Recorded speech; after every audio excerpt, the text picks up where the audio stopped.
नमस्कार बच्चों। आज हम लोग 10वीं की हिंदी की लोक भारती की किताब में से पहली इकाई और उसका पाठ 9वां रीढ़ की हड्डी इसका अभ्यास करेंगे। प्रस्तुत पाठ जगदीश चंद्र माथुर द्वारा लिखित है। तो सबसे पहले हम लोग माथुर जी का परिचय देखेंगे। जगदीश चंद्र माथुर जी का जन्म 1917 ईस्वी में बुलंदशहर उत्तर प्रदेश में हुआ था तथा उनकी मृत्यु 1978 ईस्वी में हुई थी। जगदीश चंद्र माथुर जी एक वरिष्ठ साहित्यकार और संस्कृति पुरुष थे। जगदीश चंद्र माथुर जी ने आकाशवाणी में काम करते हुए हिंदी को लोकप्रिय बनाने में महत्वपूर्ण योगदान दिया था। जगदीश चंद्र माथुर जी एक प्रसिद्ध नाटककार के रूप में भी प्रतिष्ठित है। उनकी प्रमुख कृतियां सबसे पहले हम लोग देखेंगे। माथुर जी द्वारा लिखित प्रमुख कृतियां है कोणार्क, पहला राजा, भोर का तारा, शारदिया इत्यादि। यह जो प्रस्तुत एकांकी है रीढ़ की हड्डी, अब हम लोग इसके विषय में थोड़ी जानकारी प्राप्त करते हैं। प्रस्तुत एकांकी में जगदीश चंद्र माथुर जी ने स्त्री शिक्षा के महत्व को बताया है। समाज के दकियानुसी विचारों पर प्रहार करते हुए लेखक ने नारी सम्मान को महत्व प्रदान किया है। प्रस्तुत एकांकी जो लिखी गई है, इसमें जो पिताजी है रामस्वरूप एक अच्छे पिता है। वे अपनी बेटी को अच्छी पढ़ा लिखा कर बड़ी करते हैं। वे स्त्री शिक्षा के पक्षधर है, इसीलिए बेटी को बीए तक पढ़ाते हैं। वे उमा का विवाह अर्थात उनकी बेटी का विवाह एक शिक्षित परिवार के सुशिक्षित युवक के साथ करना चाहते हैं, लेकिन यह नाटक जिस दौर में लिखा गया उस समय सभी लोग स्त्री शिक्षा को महत्व नहीं देते थे या स्त्री शिक्षा को आवश्यक नहीं समझते थे। लोगों की नजरों में बहू की उच्च शिक्षा घरेलू जीवन में व्यवधान थी।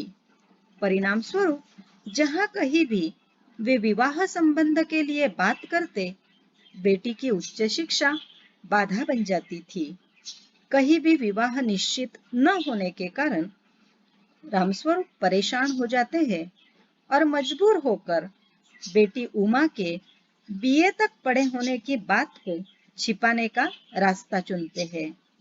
स्वयं प्रगतिशील विचारों का होते हुए भी विवाह योग्य लड़की का पिता होने के कारण रामस्वरूप जी को विवशतावश रूढ़िग्रस्त लोगों के सामने झुकना पड़ता है और यही उनकी मजबूरी है। तो प्रस्तुत पाठ में लेखक ने रामप्रसाद के माध्यम से यही विचार अर्थात स्त्री शिक्षा का सम्मान हमारे सामने रखने का प्रयास किया है। प्रस्तुत एकांकी के कुछ प्रमुख पात्र हैं। सबसे पहले है उमा, जो कि एक सुशिक्षित युवती है। दूसरा पात्र है रामस्वरूप, जो उमा के पिताजी है। ये भी स्त्री शिक्षा को महत्व देने वाले हैं। तीसरा पात्र है प्रेमा, जो कि उमा की माँ है। चौथा पात्र है शंकर।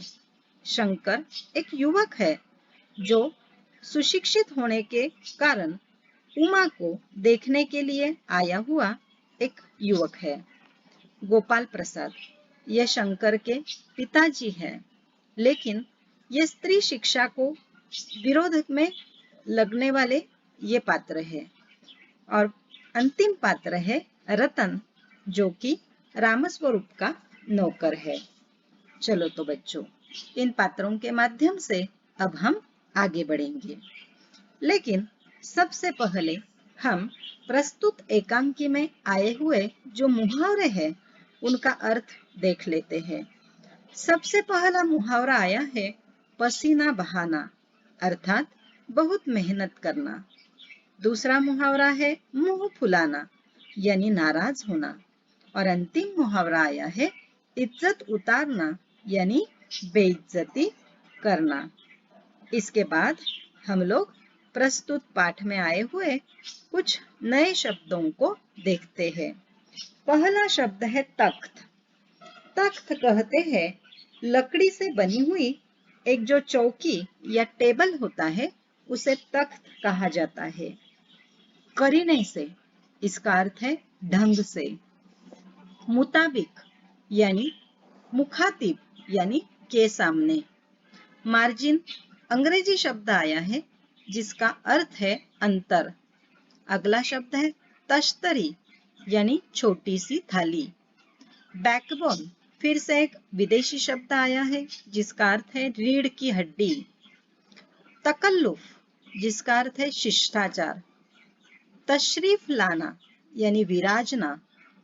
निहायत जिसका अर्थ है अत्यधिक। जायचा यानी जन्म पत्र या जन्म कुंडली।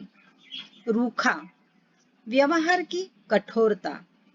ताव जिसका अर्थ है अहंकार युक्त रोष का आवेश। और अंतिम शब्द है दगा जिसका अर्थ है धोखा। तो अब हम लोगों ने मुहावरे तथा नए शब्दों का अर्थ देख लिया है।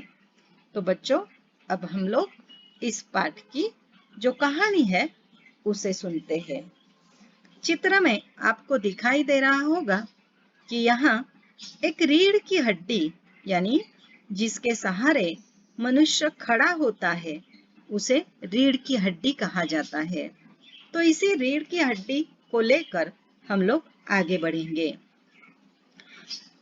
अब रामरतन रामस्वरूप जो है उनकी बेटी अर्थात उमा को देखने के लिए आज लड़का और उसके पिताजी आने वाले हैं। इसलिए उस घर में गड़बड़ी मची हुई है। रामस्वरूप अपना जो नौकर है रतन उसे कहते हैं कि अरे जल्दी से यहाँ पर क्या लेकर आओ, तख्त लेकर आओ। और वह जो रतन है वह तख्त लेकर आता है। रतन फिर पूछता है कि बिछा दे साहब। तो रामस्वरूप कहते हैं कि अरे क्या करेगा। रामस्वरूप उस पर नाराज हो जाते हैं और कहते हैं कि परमात्मा जब आपके यहाँ अक्ल बांट रहा था तो तू क्या देर से पहुंचा था। अर्थात तुझे समझ में भी नहीं आता है कि अब बिछाना जरूरी है। और फिर यह बिछाने के लिए तैयार हो जाता है। रतन हंसता है। रामस्वरूप दरी उठाता है। दरी का अर्थ है चटाई। और बीबी जी के कमरे से हारमोनियम अर्थात उमा के कमरे से हारमोनियम और सितार लाने के लिए रतन को भेजता है। उधर रामस्वरूप की पत्नी आती है प्रेमा।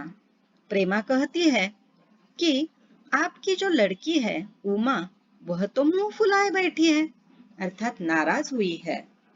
रामस्वरूप को आश्चर्य होता है। पूछते हैं क्या हुआ है उमा को। तब प्रेमा कहती है कि आपने ही तो कहा था कि उसे ठीक ठाक करके नीचे लाना अर्थात उसकी अच्छी तरीके से तैयारी करके उसे नीचे लाना। रामस्वरूप कहते हैं अरे हाँ देखो उमा से कह देना कि जरा करीने से आए अर्थात ढंग से पेश आए, क्योंकि ये जो लोग हैं ये पढ़े लिखे हैं, वकील है, सभा सोसाइटियों में जाते हैं, मगर चाहते क्या है कि लड़की कैसी हो, ज्यादा पढ़ी लिखी न हो। प्रेमा कहती है और लड़का कैसा है, लड़का क्या चाहता है। तो रामस्वरूप कहते हैं कि जिस तरह से बाप उसी तरह से बेटा, बाप शेर तो लड़का सवा शेर। बीएससी के बाद वह लड़का जो है वह लखनऊ में पढ़ता है, मेडिकल कॉलेज में पढ़ रहा है। फिर भी क्या कहता है, देखो उसके विचार कितने खराब है कि शादी दूसरी बात है और पढ़ाई दूसरी बात है, यानी दोनों अलग अलग बातें हैं। इसलिए अब मैं भी कुछ नहीं कर सकता। उतने में रतन आ जाता है। रतन धीमी आवाज में कहता है बाबूजी बाबूजी रामस्वरूप दरवाजे की ओर झांकते हैं और कहते हैं, अरे प्रेमा, वो लोग शायद आ गए हैं। तुम उमा को समझा देना, थोड़ा सा गा भी देगी। अब मेहमान वहां दरवाजे पर खड़े हैं। रामस्वरूप उनके स्वागत के लिए जाता है और उनका स्वागत हंसते हुए करता है और पूछते हैं कि मकान ढूंढने में तकलीफ तो नहीं हुई। तब लड़के के जो पिताजी है गोपाल प्रसाद, वे कहते हैं, नहीं, तांगे वाला जानता था, रास्ता मिलता कैसा नहीं। रामस्वरूप लड़के की तरफ देखकर कहते हैं कि कहिए शंकर बाबू, कितने दिनों की छुट्टियां है। अर्थात जो लड़का आया हुआ है शंकर, उसे पूछते हैं कि कितने दिनों की छुट्टी लेकर आप आए हो। शंकर कहता है, जी, कॉलेज की तो छुट्टियां नहीं है, वीकेंड में चला आया था। अर्थात जो वीक होता है, हफ्ता होता है, उसके लास्ट में यह अपने घर आया हुआ है। रामस्वरूप कहते हैं, तो आपके कोर्स खत्म होने में अब साल भर ही रहा होगा, अर्थात अब आप लास्ट ईयर में हो। तब शंकर कहता है, जी, यही कोई साल 2 साल। रामस्वरूप, साल 2 साल? रामस्वरूप के मन में प्रश्न उत्पन्न होता है कि अभी पढ़ाई तो 1 साल ही बाकी है, फिर 2 साल क्यों? तो शंकर क्या कहता है, देखो, जी हाँ, 1 आध साल मार्जिन रखता हूँ, अर्थात बीच में फेल हो गया तो 1 आध साल ज्यादा लगेगा। उतने में गोपाल प्रसाद बीच में बोलते हैं, अच्छा तो साहब, फिर बिजनेस की बातचीत हो जाए। अर्थात गोपाल प्रसाद शादी को बिजनेस मानते हैं और यह बात रामस्वरूप के ध्यान में ही नहीं आती, इसलिए रामस्वरूप चौंक कर पूछते हैं, बिजनेस? बाद में उनको समझता है और कहते हैं, अच्छा अच्छा, लेकिन रुकिए, जरा नाश्ता तो कर लीजिए। गोपाल प्रसाद कहते हैं, आप यह सब तकलीफ क्यों करते हैं या क्यों उठा रहे हैं? तो रामस्वरूप कहते हैं कि भाई, इसमें तकल्लुफ की या तकलीफ की क्या बात है? यह तो मेरी बड़ी तकदीर है कि आप जैसे बड़े व्यक्ति मेरे घर में आए हैं। रामस्वरूप अंदर चले जाते हैं। उतने में गोपाल प्रसाद अपने लड़के से क्या कहते हैं, देखो, क्यों, क्या हुआ? शंकर कहता है, कुछ नहीं। गोपाल प्रसाद कहते, झुककर क्यों बैठे हो? ब्याह तय करने आए हो, कमर सीधी करके बैठो, अर्थात रीढ़ की हड्डी का प्रयोग करो। तुम्हारे दोस्त ठीक कहते हैं कि शंकर की बैकबोन, लेकिन वाक्य अधूरा रह जाता है। उतने में रामस्वरूप चाय की ट्रे लेकर बाहर आते हैं और ट्रे मेज पर रख देते हैं। गोपाल प्रसाद कहते हैं, आखिर आप माने ही नहीं, अर्थात आपने हमारे चाय नाश्ते का बंदोबस्त कर ही दिया। रामस्वरूप चाय प्याले में डालते हुए पूछते हैं, आपको विलायती चाय पसंद है या हिंदुस्तानी? गोपाल प्रसाद कहते, नहीं नहीं साहब, मुझे आधा दूध और आधी चाय दीजिए और जरा चीनी भी ज्यादा ही डालिएगा। उतने में शंकर बीच में बोलता है, कहता है, सुना है सरकार अब ज्यादा चीनी लेने वालों पर टैक्स लगाएगी। गोपाल प्रसाद चाय पीते हुए बोलते हैं, सरकार जो चाहे सो कर ले, पर अगर आमदनी करनी है तो सरकार को बस एक ही टैक्स लगाना चाहिए। अर्थात सरकार को अपनी यदि इनकम बढ़ानी है तो एक ही चीज पर टैक्स लगाना है। रामस्वरूप पूछते हैं, वह कौन सी चीज है? तो गोपाल प्रसाद कहते हैं, खूबसूरती। अर्थात सरकार को क्या करना चाहिए? खूबसूरती पर टैक्स लगाना चाहिए। मजाक नहीं है साहब, यह ऐसा टैक्स है जनाब कि देने वाले चू भी नहीं करेंगे, क्योंकि जो जो टैक्स भरेगा उसे क्या लगेगा कि वह बहुत खूबसूरत है, इसलिए उसे टैक्स देने में कोई परेशानी नहीं होगी। रामस्वरूप जोर से हंसते हुए कहते हैं, वाह वाह, खूब सोचा आपने। वाकई आजकल खूबसूरती का सवाल भी बेढब हो गया है। हम लोगों के जमाने में तो यह कभी नहीं उठता था। उतने में वे एक छोटी प्लेट उठाते हैं और गोपाल प्रसाद के सामने करते हुए कहते हैं, लीजिए। गोपाल प्रसाद समोसा उठाते हुए कहते हैं, कभी नहीं साहब, कभी नहीं। रामस्वरूप कहते हैं शंकर की तरफ देखकर, आपका क्या ख्याल है शंकर बाबू? शंकर पूछता है, किस मामले में? रामस्वरूप कहता है, यही कि शादी तय करने में खूबसूरती का हिस्सा कितना होना चाहिए। अब रामस्वरूप लड़के को ही प्रश्न पूछते हैं कि खूबसूरती के मामले में उनका क्या राय है। बीच में ही गोपाल प्रसाद बोल देते हैं, यह बात दूसरी है राम बाबू, मैंने आपसे पहले ही कहा था, लड़की का खूबसूरत होना बहुत जरूरी है और जायजा अर्थात जन्म कुंडली मिलना भी जरूरी ही है। रामस्वरूप कहते हैं, हाँ, जन्म कुंडली तो मिलना बहुत मुश्किल की बात नहीं है, ठाकुर जी के चरणों में रख दी है, बस खुद मिल जाएगी। गोपाल प्रसाद कहते हैं, लड़कियों को अधिक पढ़ाने की जरूरत नहीं है, सिलाई पुराई कर ले बस। अर्थात अब गोपाल प्रसाद के जो विचार थे वह हमारे सामने आए हैं।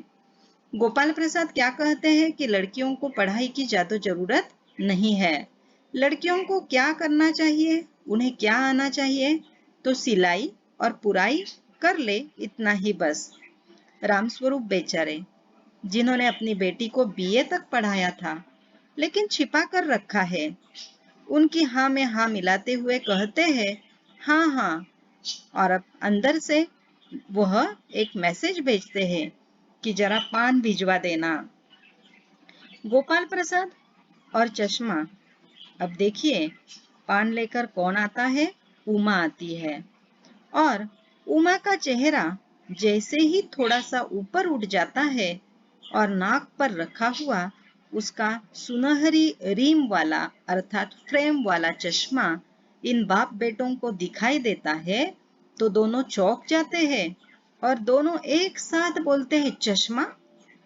रामस्वरूप थोड़े से डर जाते हैं, कहते हैं, जी वही तो वह, पिछले महीने में इसकी आंखों में अर्थात उमा की आंखों में थोड़ा सा दर्द हुआ था, सो डॉक्टर ने कुछ दिनों के लिए चश्मा लगाने के लिए कहा है।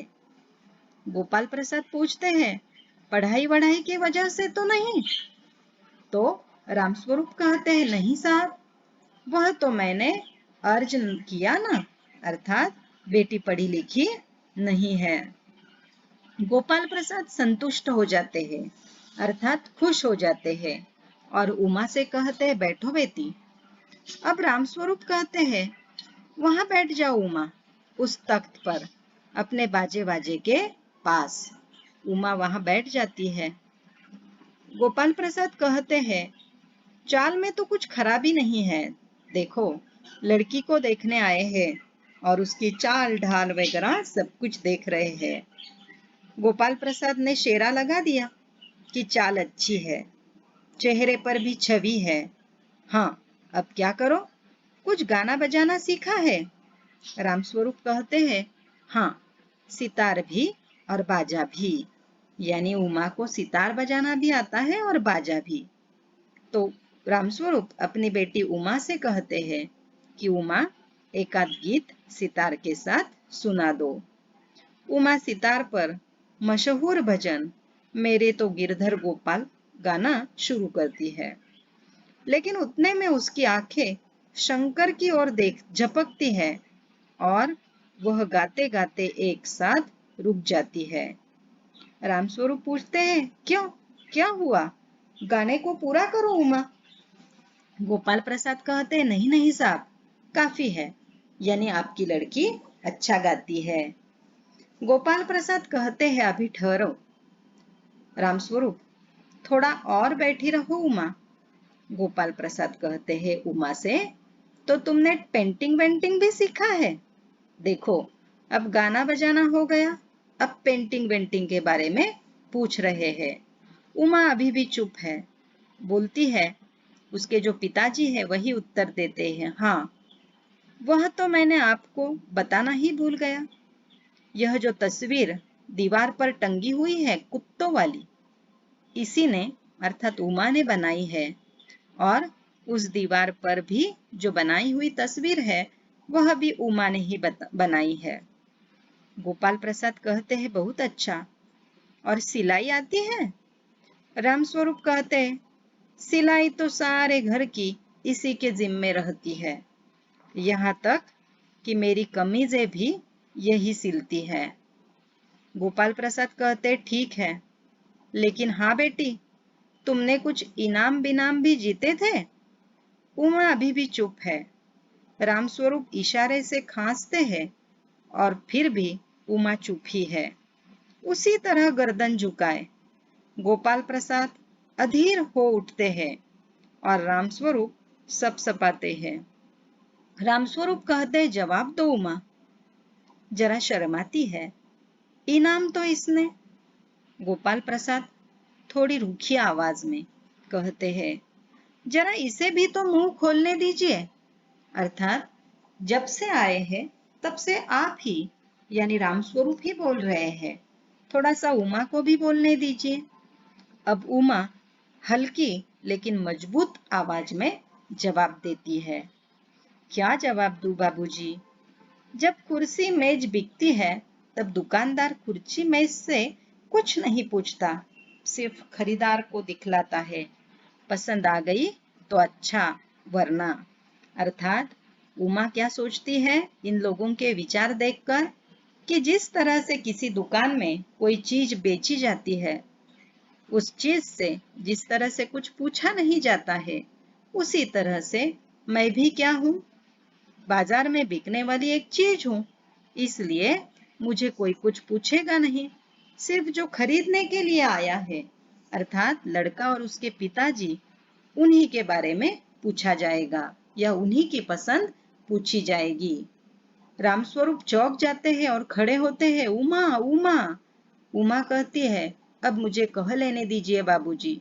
अर्थात उमा के मन में जो अब तक सारे विचार इन लोगों के सुनकर गुस्सा था, वह गुस्सा बाहर आता है।